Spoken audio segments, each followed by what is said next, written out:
Hello guys, welcome to my YouTube channel. तो आज हम लोग एक न्यू सीरीज़ स्टार्ट करने वाले हैं जिसमें हम लोग कवर करेंगे एसएससी जेई में जो आए हुए हमारे क्वेश्चंस हैं 2012 से लेकर 2019 तक जितने भी हमारे क्वेश्चंस आए हुए हैं वो हम कवर करेंगे, टॉपिक वाइज कवर करेंगे हम पूरे क्वेश्चंस। तो आज का हमारा टॉपिक है सीमेंट।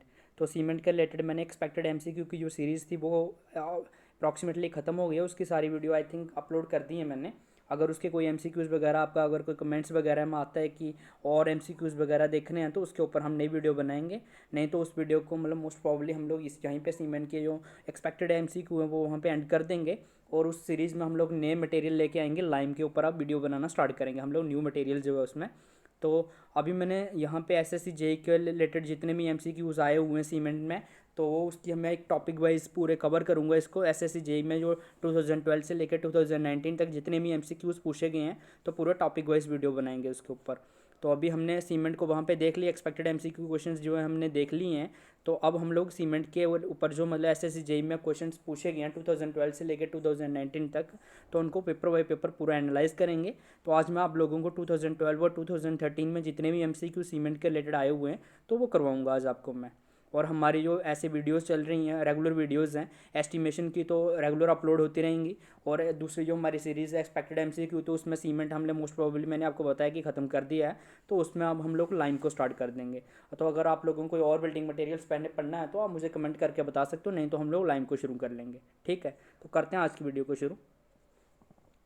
आज का हमारा जो फर्स्ट क्वेश्चन है वो है, अगर 28 day crushing strength of cement is tested on 70.7 mm size cubes of mortar having cement to sand proportion is.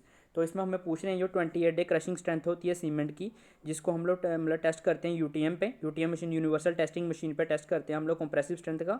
और उसका क्यूब का साइज़ कितना होता है 7.07 सेंटीमीटर। ये एम में दिया हो तो अगर 10 mm is equal to 1 centimetre होता है, ठीक है ना। तो इसको हम लोग अगर कन्वर्ट करेंगे सेंटीमीटर में तो 7.07 सेंटीमीटर। तो ये भी आपको क्वेश्चन में दिखा मतलब मिल सकता है आपको कि ये दिया हो, सेम ही होता है, आपको पता है ये यूनिट कन्वर्जन सिंपल कन्वर्जन है। तो इसको हम लोग देखेंगे।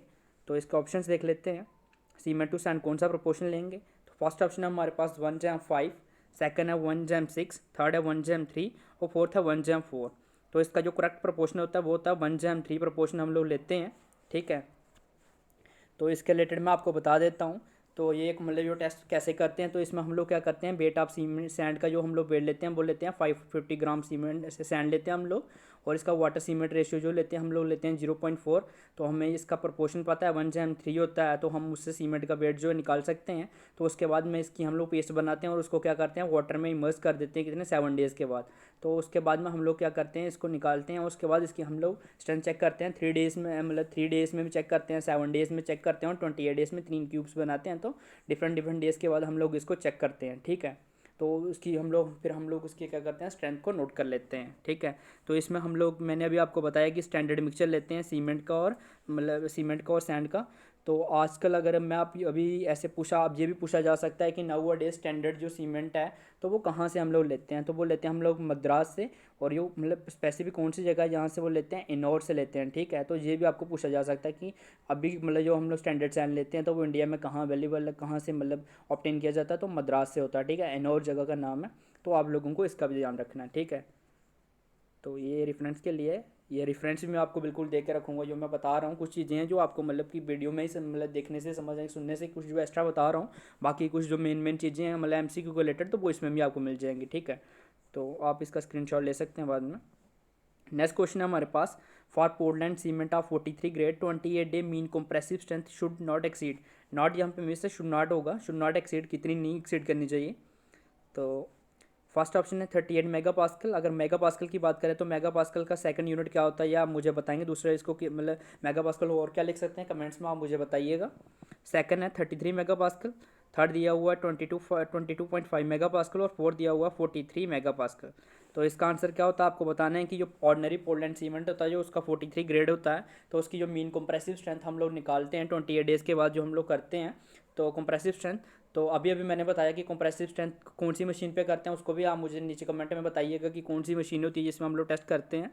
तो उसकी जो स्ट्रेंथ है वो कितनी एक्सीड नहीं करनी चाहिए, तो किससे ज़्यादा एक्सीड नहीं करनी चाहिए 43 मेगा पास्कल से। तो ऑप्शन 4 जो हमारा करेक्ट हो जाएगा। ठीक है, तो अगर मैं स्ट्रेंथ की बात करूँ आपसे, तो हमारे पास जो ग्रेड्स हैं सीमेंट के, कौन कौन से ग्रेड्स होते हैं, 3 ग्रेड होते हैं सीमेंट के, 33, 43 और 53 हमारे पास जो ग्रेड है। तो अगर हम सबसे पहले बात करें 43 ग्रेड की, तो 43 ग्रेड की आप मुझे बता, जो 3 डेज कंप्रेसिव स्ट्रेंथ होती है वो होती है 21.5। तो अप्रॉक्सीमेटली आपको जो देखिए एग्जैक्ट तो नहीं मिलता आपको, मतलब जो क्वेश्चंस होते हैं तो पेपर में एसएससी में पूछे जाते हैं, या किसी भी एग्जाम की मैं बात करूं तो उसको 21 मिला आपको मिल सकता है, 22 मिल सकता है क्वेश्चंस में। ऐसा नहीं है कि आप बोलेंगे कि 50 देखिए कि जो थर्ड डे 3 दिन की स्ट्रेंथ होती है ना 3 डेज़ की, वो होती है 50%। तो आपको एग्जैक्टली 21.5 नहीं मिलेगा कहीं भी, मतलब ऐसा नहीं है कि नहीं मिल सकता, लेकिन मोस्ट प्रोबेबली आपको मिलता है 21 मिलेगा या 22 मिलेगा। तो राउंड ऑफ आपको करके लगा देना, ठीक है। और अगर 7 डेज़ की बात करें तो वो होती है 28.67, ठीक है, 43 ग्रेड के लिए। अब साथ ही बात कर लेते हैं 33 ग्रेड की। ये 33 ग्रेड की जो हमारी जो स्ट्रेंथ होती है 28 डेज़ की, वो होती है 33 मेगा पास्कल से ज़्यादा नहीं होनी चाहिए। और अगर उसकी बात करें 3 डेज़ की, तो 3 डेज़ की उसकी बात करें तो वो होती है 16.5। और अगर बात करें 7 डेज़ की तो वो होती है 22, ठीक है। तो इस चीज़ों का आपको ध्यान रखना है। अब मैं आपको ट्रिक बता देता हूँ जिससे आप इसको याद कर सकते हैं। देखिए ऐसे तो आपको मतलब कि आप बोलेंगे कि कैसे इतनी चीज़ें याद रखें, तो आपको सिंपली क्या करना है, अगर 43 की है तो उसकी 28 डेज़ की 43 से ज़्यादा नहीं हो सकती, ठीक है। और अगर आपको पूछता है 3 डेज़ की, तो 3 डेज़ की आपको क्या करना है, 50% निकाल लेनी है उसकी। अगर आपसे कोई पूछता है कि 7 डेज़ की कितनी होगी, तो 7 डेज़ की आपको 2/3 ले लेनी है किसकी, 33 की। अगर 2/3 लेते हो 33 की तो कितनी आ जाएगी, 21.5 नहीं सॉरी 16.5 आ जाएगी। और अगर आप 43 के लिए करते हो 2/3 तो वो आ जाएगी 21.5, ठीक है। मतलब सॉरी 3 डेज़ के लिए आ जाएगी 50% आ जाएगी 21.5। और अगर मतलब 7 डेज़ के लिए करते हैं 2/3 करते हैं हम लोग 43 का, तो वो आ जाएगी 28.67, ठीक है। तो इस चीज़ का आपको ध्यान रखना है। ये मैंने बता दिया आपको, रेफरेंस के लिए था। नेक्स्ट क्वेश्चन है हमारे पास, the bottom diameter, top diameter and height of the steel mould use for slump test और रिस्पेक्टिवली। जो हम लोग स्लम टेस्ट करते हैं उसमें जो हमारे मोल्ड होता है जो हमारा, तो उसका पूछ रहे हैं हमें बॉटम डायमीटर, टॉप डायमीटर और उसकी हाइट क्या होती है, ठीक है। तो ऑप्शंस देख लेते हैं। फर्स्ट ऑप्शन है हमारे पास 20 सेंटीमीटर एंड 30 सेंटीमीटर 10 सेंटीमीटर, ठीक है। सेकंड ऑप्शन है 10 centimetre 30 centimetre 20 centimetre. Third option है 20 centimetre 10 centimetre and 30 centimetre. Fourth option है 10 सेंटीमीटर 20 सेंटीमीटर एंड 30 सेंटीमीटर। तो इसका एग्जैक्ट आंसर कौन सा हो जाएगा, थर्ड ऑप्शन करेक्ट हो जाएगा, ठीक है। मतलब 20 सेंटीमीटर 10 सेंटीमीटर एंड 30 सेंटीमीटर। तो अगर मैं आपको बताऊं जो हम लोग स्लम टेस्ट करते हैं उसमें जो मोल्ड हम लोग यूज़ करते हैं उसकी पहले नंबर तो शेप कैसी होती है ये पूछ सकते हैं आपको। तो उसकी शेप होती है फ्रस्टम ऑफ कोन जैसी शेप होती है, ठीक है। और उसकी जो हाइट होती है वो होती है 30 सेंटीमीटर। और जो टॉप का डायमीटर होता है उसका वो 10 सेंटीमीटर होता है। बॉटम का डायमीटर जो होता है वो 20 सेंटीमीटर होता है। मोल्ड आपको पता है कि ऊपर से जो उसका डायमीटर कम होता है नीचे से ज़्यादा होता है, ठीक है ना। फ्रस्टम का आप सबने फ्रस्टम तो देखी ही होगी। तो अगर मैं बात करूं इसमें जब हम लोग ये टेस्ट करते हैं तो एक चीज़ और इसमें यूज़ होती है टैंपिंग रॉड। तो इसके बारे में भी आपको पता होना चाहिए। और टैंपिंग रॉड होती है स्टील की, तो उसका जो डायमीटर कितना होता है उसका होता है 16 mm। ये भी चीज़ आपको याद रखनी है। और उसकी लेंथ कितनी होती है, वो होती है 60 सेंटीमीटर और वो एक तरफ से राउंडेड होता है उसका एंड, ठीक है। तो ये सब चीज़ें आपको बिल्कुल ध्यान रखना है इन चीज़ों का, ठीक है। कोई भी चीज़ मिस नहीं करनी है। हम लोग मतलब कोई भी क्वेश्चन करते हैं तो मैं उसके रिलेटेड आपको पूरा डिस्क्रिप्शन दे रहा हूँ कि क्या होता है कैसे करते हैं। तो ये सब चीज़ें आपको ध्यान रखनी है, क्योंकि अगर आप एग्जाम में जाएंगे तो डायरेक्टली आपको सिमिलर क्वेश्चन नहीं मिलेंगे। इस बार देखो बॉटम टॉप और हाइट पूछा तो हो सकता है आपको सिर्फ हाइट पूछ ली जाए, जब पूछ लिया जाए कि टैंपिंग रॉड जो होती है वो राउंडेड होती है, सर्कुलर होती है, कैसी होती है। तो आपको पता होना चाहिए कि उसकी शेप कैसी होती है, उसका डायमीटर कितना होता है, लेंथ कितनी होती है। ये सब चीज़ों के ऊपर आपको मतलब खास ध्यान रखना है, ठीक है। तो ये आपको रेफरेंस के लिए मैंने दे रखा है, तो आप चेक कर सकते हो इसको। तो नेक्स्ट क्वेश्चन देख लेते हैं। Out of the constituents of cements, namely tricalcium silicate, dicalcium silicate, tricalcium aluminate and tricalcium aluminoferrite, the first to settle and harden is। तो इनमें से जो मतलब कंपाउंड्स हैं हमारे पास जो दिए हुए हैं, ट्राइकैल्शियम सिलिकेट दिया है, उसके बाद ट्राइकैल्शियम एल्यूमिनेट दिया, डाइकैल्शियम सिलिकेट दिया, टेट्राकैल्शियम एल्यूमिनोफेराइड दिया हुआ है। तो इनमें से कौन सा जो सबसे पहले सेटल करता है और हार्डन हो जाता है ये हमें बताना है, ठीक है। तो वो कौन सा होता है, ट्राइकैल्शियम एल्यूमिनेट होता है। ऑप्शन 1 करेक्ट हो जाएगा हमारा। तो ट्राइकैल्शियम एल्यूमिनेट के बारे में मैंने पहले ही अपनी जो एक्सपेक्टेड एमसीक्यू वाली वीडियो आई है उसमें मैंने आपको बिल्कुल ब्रीफ कर रखा है। हर एक कंपाउंड को मैंने बिल्कुल अच्छे तरीके से उसमें एमसीक्यूज में ही कन्वर्ट मैंने बताया हुआ है, उसके ऑप्शंस दे दे के कि ऐसे जैसे कि उसकी जितनी भी कैरेक्टरिस्टिक है मैंने सारी बता दी। और आपको बाद में पूछा कि कौन सा ऑप्शन करेक्ट है, तो उसमें ऑल ऑफ अबव भी रहता है। तो ऑल ऑफ अबव करेक्ट हो गया। जब मैंने पूछा कि इनमें से कौन सा गलत है, तो कोई भी गलत नहीं होता, नन ऑफ अबव, ऐसे करके मैंने उनको बिल्कुल अच्छे से कवर करा हुआ है। तो आप मेरी उन वीडियो को जाके देखिए एक्सपेक्टेड एमसीक्यू वाली को, अगर आपने नहीं देखा तो उससे आपको और भी क्वेश्चंस वगैरह जो है सारे क्वेश्चंस आप 75 क्वेश्चंस हैं, तो उन क्वेश्चंस को भी आप एक बार जरूर देखिएगा, ठीक है। तो हम लोग इसमें फिर से डिस्कस कर लेते हैं ऊपर ऊपर से उसको, क्योंकि पूरा तो हम लोग डिस्कस नहीं कर पाएंगे, नहीं तो वीडियो बहुत लंबी हो जाएगी। तो ऊपर ऊपर से मैं बता देता हूँ आपको ट्राइकैल्शियम से एल्यूमिनेट के बारे में। ट्राइकैल्शियम एल्यूमिनेट जो होता है वो 5 to 11% होता है, सीमेंट का लेते हैं हम लोग। तो ये रैपिडली रिएक्ट्स करता है वाटर के साथ। तो इसमें क्या होता है, फ्लैशेट भी इसी में होता है जो होता है, और जो जनरेट करता है हाई हीट ऑफ हाइड्रेशन में, high heat of hydration generate करता है ये। तो ठीक है, ये चीज़ें होती हैं। तो रेफरेंस के लिए मैंने नीचे दे रखा है, आप इसको देख सकते हो। तो नेक्स्ट क्वेश्चन की तरफ बढ़ते हैं। The compound first to settle in cement is, तो ये अभी अभी हमने देखा कि कौन सा कंपाउंड है जो first to settle in cement हो जाता है। तो ट्राइकैल्शियम एल्यूमिनेट, ये पिछले क्वेश्चन में ही हमने देखा मतलब कि सिमिलर क्वेश्चन है, सिर्फ क्वेश्चन को चेंज करा हुआ है, नया क्वेश्चन बन गया। क्योंकि वो क्या करते हैं, क्वेश्चन को ब्रेक करते हैं हमें, मतलब ट्रिकी क्वेश्चन होता है, हमें ऐसे घुमाया जाता है। तो आप लोगों को क्या करना है, सिर्फ कंसेप्ट क्लियर करने हैं, वही चीज़ को आपको पूछेंगे घुमा फिरा के, तो आपको पूरा पता होना चाहिए उसके रिलेटेड। तो ऑप्शन थर्ड जो है इसका करेक्ट हो जाएगा। नेक्स्ट क्वेश्चन देखते हैं। Which of the following box compound of cement liberates maximum heat of hydration. तो ये क्वेश्चन अच्छा है। पहले नंबर तो बॉक्स कंपाउंड कितने होते हैं, तो 4 होते हैं बॉक्स कंपाउंड। कौन कौन से होते हैं, tricalcium silicate, tricalcium aluminate, dicalcium silicate और टेट्राकैल्शियम एल्यूमिनोफेराइड। ये हमारे पास कौन से होते हैं, बॉक्स कंपाउंड होते हैं। तो अगर मैं इनकी बात करूँ, तो बॉक्स कंपाउंड की हीट ऑफ हाइड्रेशन की बात करूँ, तो हमारे पास जो डाइकैल्शियम सिलिकेट होता है उसकी होती है 420, और उसके बाद जो ट्राइकैल्शियम एल्यूमिनेट होता है उसकी होती है 856, और ट्राइकैल्शियम सिलिकेट की बात करूँ तो 500, और जो हमारा टेट्राकैल्शियम एल्यूमिनोफेराइड होता है तो 260। ठीक है, तो इसका अकॉर्डिंग इसका ऑप्शन कौन सा करेक्ट हो जाएगा हमारे पास, सेकंड ऑप्शन करेक्ट हो जाएगा, ट्राइकैल्शियम एल्यूमिनेट जो होता है हमारा।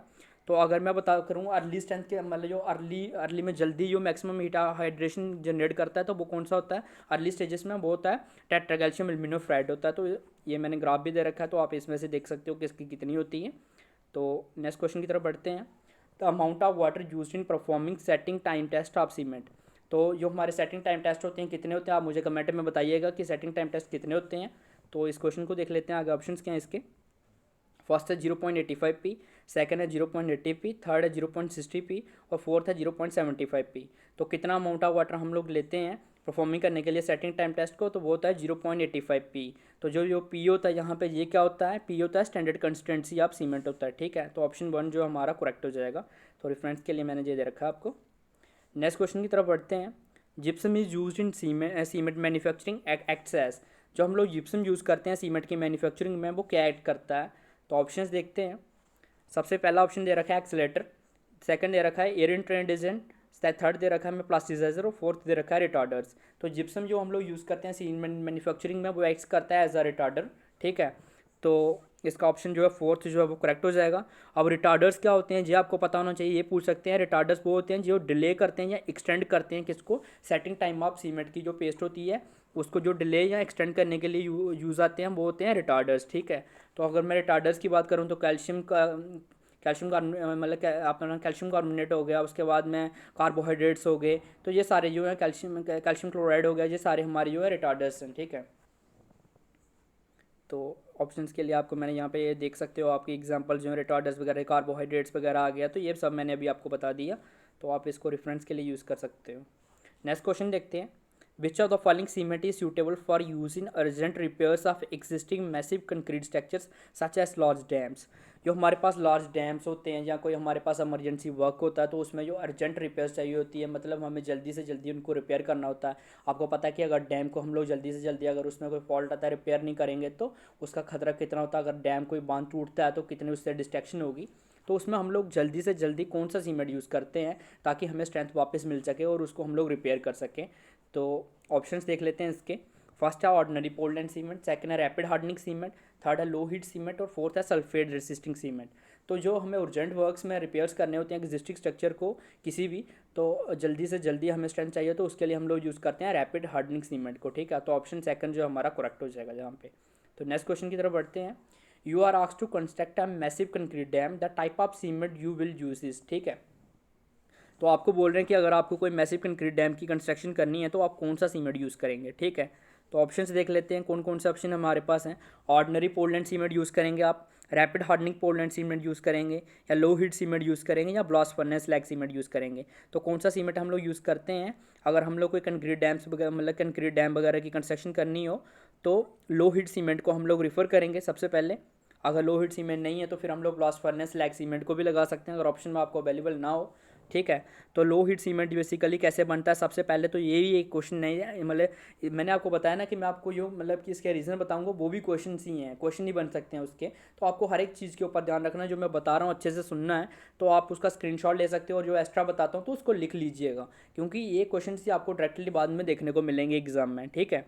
तो जो हमारा लो हीट सीमेंट होता है तो इसको कैसे बनता है, इसमें अगर हम लोग क्या करें, रिड्यूस करें प्रोपोर्शन किसका, ट्राई कैल्शियम एल्यूमिनेट का, और इंक्रीज करें प्रोपोर्शन किसका, डाई कैल्शियम सिलिकेट का, तो हमारे पास लो हीट सीमेंट मिलेगा हमें, ठीक है। जो लो हीट सीमेंट होता है इसमें क्या होता है कि हमें slow rate of development of strength देखने को मिलती है, और ये यूज़ होता है कहाँ पे, बल्क कंक्रीटिंग वर्क यहाँ पे होता है, वहाँ पे हम लोग इसको यूज़ करते हैं। तो डैम में आपको पता है कि बहुत सारा सीमेंट यूज़ होगा, तो बल्क में यूज़ होगा, तो वहाँ पे हम लोग इसको यूज़ करते हैं लो हीट पोलैंड सीमेंट को, ठीक है। तो ये था ऑप्शन थर्ड, मैंने आपको बता दिया, और ये रेफरेंस के लिए आपको मैं दे रहा हूँ, तो आप इसको देख सकते हो। नेक्स्ट क्वेश्चन देखते हैं, for constructing road payments the type of cement generally used is, ठीक है। अगर हम लोग कोई रोड पेमेंट्स बना रहे हैं तो उनकी कंस्ट्रक्टिंग कर रहे हैं तो कौन सा सीमेंट हम यूज़ करेंगे। सबसे पहले ऑप्शन है ऑर्डनरी पोलैंड सीमेंट, सेकंड है रैपिड हार्डनिंग सीमेंट, थर्ड है लो हीट सीमेंट, और फोर्थ ऑप्शन है ब्लास्ट फर्नेस लैग सीमेंट को यूज़ करेंगे, ठीक है। तो कौन सा सीमेंट यूज़ करते हैं हम लोग, ब्लास्ट फर्नेस लैग सीमेंट को यूज़ करते हैं। और अभी आप मेरे को बताइएगा, कमेंट्स में बताइएगा, चलो मैं ही बता देता हूँ, यह इंपॉर्टेंट चीज़ है। ब्लास्ट फर्नेस स्लैग सीमेंट जो होता है मेराइन स्ट्रक्चर्स वगैरह में हम लोग इसको यूज़ करते हैं, ठीक है। तो जो हमारा ये स्लैग सीमेंट होता है उसको भी कई बार पूछ लेते हैं, ये क्या आपको प्रोवाइड करता है, ये कौन सा होता है, हाइड्रोलिक सीमेंट होता है, ठीक है। और ब्लास्ट फर्नेस स्लैग सीमेंट ही क्यों यूज़ करते हैं, क्योंकि इसका जो रेजिस्टेंस है, या resistance to attack by sulphates के अगेंस्ट अच्छा रेजिस्टेंस प्रोवाइड करता है हमको, ठीक है। और ये गुड प्लास्टिसिटी प्रोवाइड करता है हमें, ठीक है। तो इसलिए हम लोग इसको यूज़ करते हैं। नेक्स्ट क्वेश्चन की तरफ बढ़ते हैं, the initial setting time of ordinary Poland cement is. तो इनिशियल सेटिंग टाइम और फाइनल सेटिंग टाइम के ऊपर मैंने एक अलग से वीडियो बना रखी है, जिसमें मैंने अप्रॉक्सीमेटली आई थिंक 10 से 12 सीमेंट कवर करे हुए हैं, जिसके मैंने आपको बड़े अच्छे तरीके से सब बता रखा है कि इनिशियल सेटिंग टाइम और फाइनल सेटिंग टाइम क्या होते हैं। तो अगर आपने मेरी वो वीडियो नहीं देखी है तो उस वीडियो को जरूर देखिएगा। आप देख रहे हैं कि एसएससी जेईई में डायरेक्टली पूछ लिया जाता है कि बताइए इनिशियल सेटिंग टाइम और फाइनल सेटिंग टाइम क्या होते हैं। तो उस वीडियो से आपको पता चल जाएगा कि हर एक सीमेंट के लिए initial setting time final setting time क्या होता है, तो उसको देख लीजिएगा। तो अभी बढ़ते हैं इस क्वेश्चन की तरफ, ऑप्शन देखते हैं, 10 मिनट्स, 30 मिनट्स, 45 मिनट्स, 60 मिनट्स। तो कितना होता है initial setting time ordinary Poland cement का, 30 मिनट्स होता है, ठीक है। तो ऑप्शन सेकंड करेक्ट हो जाएगा। और फाइनल सेटिंग टाइम कितना होता है, 600 मिनट्स होता है, जहाँ हम 10 हॉर्स बोल सकते हैं, ठीक है। नेक्स्ट क्वेश्चन देखते हैं, ये क्वेश्चन जो है अच्छा क्वेश्चन है। इसमें पूछा गया है हायर परसेंट, अगर high percentage of try calcium silicate है और लो परसेंटेज है डाई कैल्शियम सिलिकेट का किसमें, सीमेंट में, तो हमें क्या मिलेगा, ठीक है। रिजल्ट्स में क्या होगा, रैपिड हार्डनिंग होगा, high early strength with high heat generation होगा, more resistance to chemical attack होगा, और इसमें कौन सा करेक्ट है, ठीक है। ओनली वन करेक्ट है, ओनली टू, यहाँ पे टू मिसिंग है, तो आप यहाँ पे ओनली टू है, बोथ 1 एंड 2 करेक्ट है, या बोथ 1 एंड 3 करेक्ट है। तो मैं अगर आपको बता दूं, यहाँ पे इन्होंने बोला हुआ अगर हाई परसेंटेज आप ट्राई कैल्शियम सिलिकेट है, तो ट्राई कैल्शियम सिलिकेट अगर हायर परसेंटेज में होगा तो रैपिड हार्डनिंग होगा, तो हाई अर्ली स्ट्रेंथ तो मिलेगी हमें, हाई हीट जनरेशन होगी। और अगर हमारे पास जो लो परसेंटेज है ऑफ डाई कैल्शियम सिलिकेट है, अगर डाई कैल्शियम सिलिकेट की परसेंटेज हाई होती तो हमें क्या मिलता, more resistance to chemical attack होता। लेकिन जहाँ पे हमें क्वेश्चन में अवेलेबल है कि लो परसेंटेज है किसकी, डाई कैल्शियम सिलिकेट थी, तो ये रेजिस्टेंस जो अगेंस्ट केमिकल अटैक में कम देगा। तो हम लोग इसका ऑप्शन के अकॉर्डिंग देखें तो हमारा जो है बोथ 1 एंड 2 जो है वो करेक्ट हो जाएगा, ठीक है। तो रेफरेंस के लिए आप यहाँ पे देख सकते हो, मैंने अभी आपको बता दिया कि ट्राई कैल्शियम सिलिकेट जो होता है वो रिएक्ट करता है वाटर के साथ, और इसकी प्रोड्यूसिंग करता है मोर हीट ऑफ हाइड्रेशन, और रिस्पॉन्सिबल होता है अर्ली स्ट्रेंथ के लिए, अभी मैंने आपको बताया। और डाई कैल्शियम सिलिकेट जो होता है मोर रेजिस्टेंट प्रोवाइड करता है सल्फेट अटैक, केमिकल अटैक्स हैं सल्फेट अटैक्स। तो लेकिन हमें ऑलरेडी गिवन है क्वेश्चन में, ये मैंने अभी आपको बता दिया कि लो परसेंटेज ली हुई है डाई कैल्शियम सिलिकेट की, तो उस वजह से यह रेजिस्टेंस जो केमिकल अटैक के अगेंस्ट कम देगा, तो इसलिए ऑप्शन जो हमारा फर्स्ट और सेकंड हो रहा है। तो ये एक अच्छा क्वेश्चन था। तो इस टाइप के क्वेश्चन आपको पूछे जा सकते हैं, लेकिन अगर समझ लो कि इसी क्वेश्चन को चेंज कर दे एग्जामिनर, आपको बोल दे कि high percentage of try calcium silicate हो और high percentage of dicalcium silicate हो, तो इसका आंसर कौन सा हो जाएगा। तो फिर अपने को अगर आप दे दिया जाए कि बोथ 1 एंड 2 एंड 3, तो तीनों ऑप्शन जो है हमारे करेक्ट हो जाएंगे, क्योंकि जो डाई कैल्शियम सिलिकेट अगर हायर परसेंटेज में हो तो वो हमारा मोर रेजिस्टेंस प्रोवाइड करता है किसके अगेंस्ट, सल्फेट अटैक्स या केमिकल अटैक्स के अगेंस्ट। तो ये इस चीज़ का भी आपको ध्यान रखना है। नेक्स्ट क्वेश्चन देखते हैं हमारे पास, नेक्स्ट क्वेश्चन है हमारे पास, the maximum admissible water cement ratio for mild environment exposure should be, ठीक है। तो इसका अगर मैं हम लोग ऑप्शंस देखें तो वो है 0.55, 0.50, 0.45 और 0.40। तो जो हमारा माइल्ड इन्वायरमेंट होता है उसके बाद उसके लिए हमारी जो maximum admissible water cement ratio होती है जो वो होती है 0.45। अगर इससे ज़्यादा हम लोग बढ़ाएंगे तो उससे क्या होगा, हमारी स्ट्रेंथ रिड्यूस होने लगेगी। तो हम लोगों के लिए ये मतलब ये क्वेश्चन का आंसर जो है वो हो जाएगा, थर्ड ऑप्शन करेक्ट हो जाएगा इसका। तो मैं आपको बता दूं कि ये मतलब डिफरेंट डिफरेंट्स के लिए आपको पूछा जा सकता है। जैसे अभी माइल्ड या मॉडरेट के लिए पूछ सकते हैं, सीवियर के लिए पूछ सकते हैं, वेरी सीवियर के लिए पूछ सकते हैं, एक्सट्रीम के लिए पूछ सकते हैं, एक्सपोजर के लिए पूछ सकते हैं, और उनके कवर भी पूछ सकते हैं कि कवर कितना प्रोवाइड करते हैं। तो इसके ऊपर मैं एक अलग से वीडियो बना दूंगा, जल्दी मैं उसको अपलोड कर दूंगा, जिसमें मैं आपको बता दूंगा कि कवर कितना होता है तो वाटर सीमेंट रेशियो कितना होता है। तो इस सब के ऊपर जो पूछ सकते हैं तो उसकी मैं एक अलग से वीडियो बना के अपलोड कर दूंगा। तो उस वीडियो को आप जरूर देखिएगा, जल्दी मैं उसको अपलोड करूँगा क्योंकि ये क्वेश्चन जो हैं ये भी इसके रिलेटेड भी पूछे जा सकते हैं। तो सारे अभी बताना मुश्किल हो जाएगा, तो वीडियो लंबी होती जाएगी ज़्यादा से ज़्यादा। तो इसलिए वो मैं एक अलग से वीडियो बना दूंगा जिसमें मैं सारे ये कवर कर लूँगा। तो मैंने ये बता दिया, स्ट्रेंथ आपको जो है वो डिक्रीज़ होने लगती है। तो आज का लास्ट क्वेश्चन देखते हैं, क्योंकि ये वीडियोस जो है 15 MCQ की सीरीज़ में ही आएंगी, जैसे हमारी एक्सपेक्टेड MCQ की वीडियोस आती हैं सीरीज़ में। तो लास्ट क्वेश्चन है, which of the following is added for quick setting up cement. Quick setting up cement के लिए इन जो नीचे दी गई कंपाउंड्स वगैरह हैं तो इनमें से कौन सा हम लोग ऐड करते हैं। जिप्सम ऐड करते हैं, एलएम ऐड करते हैं, जिंक सल्फेट अटैक करते हैं, मतलब ऐड करते हैं। तो यहाँ एल्युमिनियम सल्फेट जो है वो ऐड करते हैं। तो कौन सा करते हैं, एल्युमिनियम सल्फेट को ऐड करते हैं हम लोग, ठीक है। तो क्विक सेटिंग अगर हमें चाहिए तो हम लोग क्या करते हैं, स्मॉल परसेंटेज में अल्मोनियम सल्फेट और उसको फाइनली ग्राइंडेड किया जाता है एंड तो उसको सीमेंट के साथ मिक्स करते हैं, ठीक है। तो अल्मोनियम सल्फेट जो हमारा बेसिकली होता है उसको हम लोग ऐड करते हैं क्योंकि एक्सेलरेट करने के लिए जो सेटिंग टाइम होता है हमारा, ठीक है, सेटिंग टाइम को फास्ट करने के लिए अल्मोनियम सल्फेट को हम लोग ऐड करते हैं। तो ये इसका रीज़न है। तो आज हम लोगों ने 15 MCQs देखे। तो अगर आपको मेरी वीडियो जो 15 MCQs की मैंने बनाए हैं, तो अगर आपको जो अच्छी लगी हो तो वीडियो को लाइक कीजिएगा। और वैसे ही मैंने आपको बता दिया अनाउंसमेंट, तो मैंने स्टार्टिंग में ही कर दी थी कि हम लोग अब ये मतलब सीरीज़ जो है वो सीमेंट के रिलेटेड बना रहे हैं। आज तो मैंने दो मतलब जो एग्ज़ाम हुए हैं 2012 में और 2013 में उनको कवर किया है। तो नेक्स्ट वीडियो में हम लोग जो 2000 हमारा 14 और 15 के MCQs वगैरह होंगे तो उन सबको कवर करते चलेंगे सीमेंट के। तो आप देख सकते हो कि 15 MCQ सिर्फ पूछे गए हैं सीमेंट के, सिर्फ 2 पेपरों में। मतलब अगर आप डिवाइड करें 2 को 15 से तो मतलब कि 7.5, मतलब अगर हम अप्रॉक्सीमेटली मान के चलें तो 7 MCQ सिर्फ सीमेंट से आपको आ रहे हैं। तो जो बिल्डिंग मटेरियल्स और कंक्रीट टेक्नोलॉजी है इसकी जो परसेंटेज है SSC JEE के लिए सिर्फ, तो वो 25% बेटे हैं। मतलब अगर 100 MCQ होगा तो उसमें से 25 इनमें से होंगे। तो इसलिए मैंने बिल्डिंग मटेरियल्स और इसको सबसे पहले स्टार्ट किया हुआ है, क्योंकि देखिए ये जो MCQs होते हैं डायरेक्टली टिक करने वाले होते हैं। इसमें आपको ना सोचने की ज़रूरत भी नहीं होती, पेन उठाने की ज़रूरत भी नहीं है, जस्ट देखना और टिक करना है। तो अगर हम लोग इन MCQs को अच्छे तरीके से कर लेंगे, हर एक चीज़ के ऊपर पकड़ बना लेंगे, तो इन अगर हमें 25 में से 25 या 24 मिल जाते हैं, एक भी MCQ गलत नहीं होना चाहिए, आपको 25 में से 25 आ जाते हैं, तो बाकी के जो सब्जेक्ट्स हैं बेसिकली वो भी इजी होते हैं। ऐसा नहीं है कि वो टफ होते हैं, लेकिन as compare to building materials और कंक्रीट टेक्नोलॉजी वो उनका लेवल थोड़ा ठीक हाई रहता है। तो उन उसको में अगर आप उसमें थोड़े वीक हो तो आपको कवरअप करने के लिए कोई तो चाहिए ना, स्ट्रांग पॉइंट चाहिए। तो ये सबसे स्ट्रांग पॉइंट है आपका, क्योंकि इसमें आप अच्छे से अगर करते हो 25 हो गए तो आगे बाकी के जो 75 है वो 75 में से 50 लेते हो, तो आपका जो है मतलब 50 लेते हो तो आपका 75 स्कोर हो जाता है। तो आपके जो है चांसेस होते हैं मतलब सिलेक्शन के जो होता है कि आपका CBT 1 क्लियर हो जाएगा, उसके बाद आप CBT 2 में चले जाओगे। अगर सेंटर के लिए तैयारी कर रहे हो तो स्टेट्स वगैरह में जो मेरिट्स वगैरह बनते हैं तो आप 80 तक स्कोर करते हो, 70 to 80 तो आपका मेरिट में आ जाएगा, नाम आ जाता है। क्योंकि 75 से 80 के बीच पे आसपास ही जो मतलब 70 से 80 के आसपास ही जनरल का मेरिट जाता है।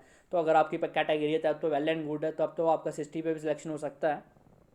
तो हम लोग जो है बेसिकली ये आपके हम लोग देख रहे हैं जो MCQs वगैरह, तो इसका मतलब मेन मोटिव यही है कि आपका जो है लेवल है वो आपको पता चल सके कि हम लोग मतलब कहाँ पे स्टैंड कर रहे हैं, और SSC JEE के जो एग्ज़ाम्स है उसका लेवल किस तरह से राइज कर रहा है। मतलब कि 2012 से, इसलिए मैंने स्टार्ट करा 12 में कैसे MCQs आए, 13 में, तो मोस्ट प्रॉब्ली आपको पता चलता जाएगा कि 19 में आते आते कैसे MCQs आ रहे हैं, और 20 में मतलब 20 का तो हो गया, मतलब 21 में जो मतलब हमारा एग्ज़ाम्स होंगे तो उसमें कैसे MCQs आ सकते हैं, उसका लेवल क्या रहेगा।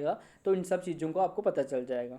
तो अगर आप मेरे यूट्यूब चैनल पर नए हो तो चैनल को सब्सक्राइब कर लीजिएगा और बेल आइकन को जरूर प्रेस कर दीजिए, ताकि जब मैं न्यू वीडियो बनाऊं तो आपको उसकी नोटिफिकेशन मिल जाए। तो इस वीडियो को अपने फ्रेंड्स वगैरह के साथ जो SSC JEE वगैरह की तैयारी कर रहे हैं या सिविल इंजीनियरिंग के रिलेटेड कोई भी तैयारी कर रहे हैं तो उनके साथ इस वीडियो को शेयर कीजिएगा। और अगर कोई एकेडमिक पर्पज़ के लिए पढ़ना चाहता है तो उसके लिए भी हम लोगों ने एस्टिमेशन का, मैंने आपको बताया कि ऑलरेडी सीरीज़ हमारी चल रही है जिसमें हमने सेंटर लाइन मेथड का एस्टिमेट, बिल्डिंग का एस्टिमेट जो करते हैं हम लोग सेंटर लाइन मेथड से क्वांटिटीज़ निकालते हैं, तो उसको देखा। तो अब हमारे आने वाली वीडियोस में हम लोग long wall and short wall method से हम लोग उसको देखेंगे, long and short wall method से ही देखेंगे। उसके बाद में हम लोग बीम कॉलम वगैरह का हर एक का जो एस्टिमेट होता है उसको निकालना सीखेंगे, रेट एनालिसिस वगैरह जो होता है। उसके बाद में ब्रिक्स वगैरह कितनी यूज़ होती है, तो ये सब हम लोग उसमें कवर करेंगे एकेडमिक पर्पज़ के लिए भी। तो उसमें मेरी वीडियोस आएंगी। और नया मटेरियल जो स्टार्ट करना है, वेल्डिंग मटेरियल, हम लोग तो सोच रहे हैं कि लाइम को स्टार्ट किया जाए। अगर आपको लगता है कोई और मटेरियल पहले स्टार्ट करना है तो आप मुझे कमेंट्स में बता सकते हो, तो हम लोग उसी मटेरियल को स्टार्ट कर लेंगे। तो मेरी वीडियो देखने के लिए धन्यवाद। Thank you.